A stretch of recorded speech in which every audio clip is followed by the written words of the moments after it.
In this video, I want to introduce the concept of the 5 hindrances to meditation practice. These are things that are brought to us from the Buddhist tradition, and although not all meditation is religious and or spiritual, they do provide some illuminating thoughts that will be helpful for you in implementing a meditation practice. In this first video, I want to talk about desire and how desire can affect our meditation practice. Now, our meditation practice in this context also extends to the way we interact with the world as a greater whole. And the way that desire shows up in our meditation practice will also show up in the way that we show up and interact in the world. In the context of meditation, desire refers to the futile attempt to hang on to pleasant experiences.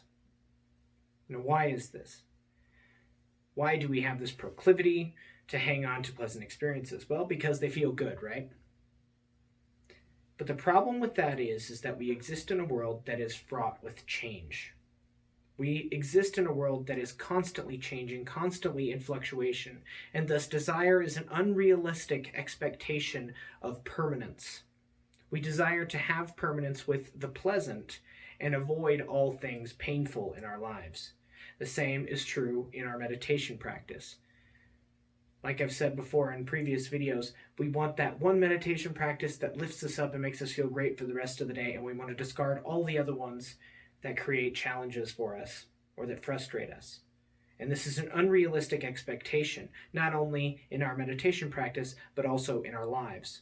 In fact, it shows a state of resistance to the natural ebb and flow of our world. And it leads us to an understanding about how addiction shows up in our lives. And I'm not talking about addiction necessarily to substances, but addiction to patterns of thinking, addictions to behaviors that we have, and addiction to life itself, or the idea that we're trying to get to a sense of permanent pleasantness or pleasure where we never have to experience pain and suffering. It's not realistic, particularly because pain will always be a part of the human experience of being alive. However, suffering, as the Buddha says, is 100% optional. And so the distinction here, as we're talking about the desire hindrance, is that pain is unavoidable. We're going to experience it. But the suffering that we cause ourselves by desiring something that will never occur is optional. So when we're talking about the 5 hindrances, let's talk about this illusion of desire. The illusion of desire is that we can find satisfaction by acquiring the thing, the person, or the experience that we want. The irony here is that even if we get that thing will never fulfill the hole that we're trying to fill. The only thing that desire can create is more desire.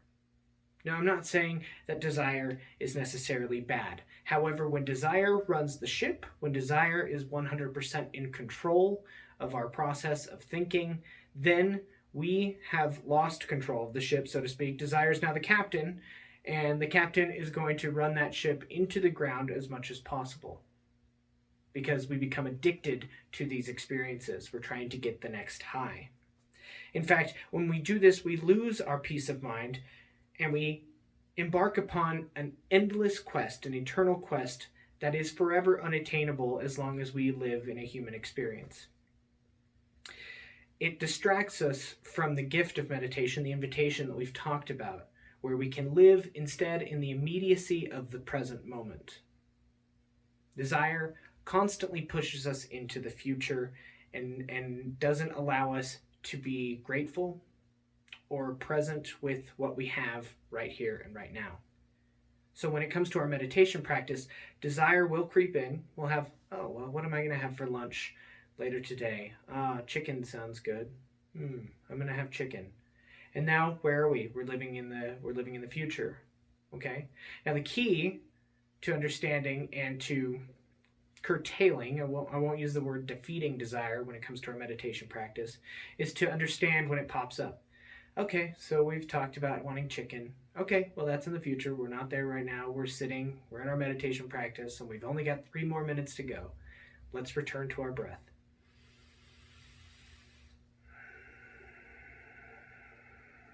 It may take 1 breath, 2 breaths, 3 breaths before the desire leaves us, but we can return ourselves to the immediate moment and therefore curtail the suffering that happens, the aching tummy that happens when desire creeps into our meditation practice. Now, I've included additional resources here to give you a more extended look at how desire shows up in our life and in our meditation practice, and I invite you to check that out here. But in the next clip, I want to talk about aversion and how aversion shows up and interrupts our meditation practice. I'll see you in the next clip.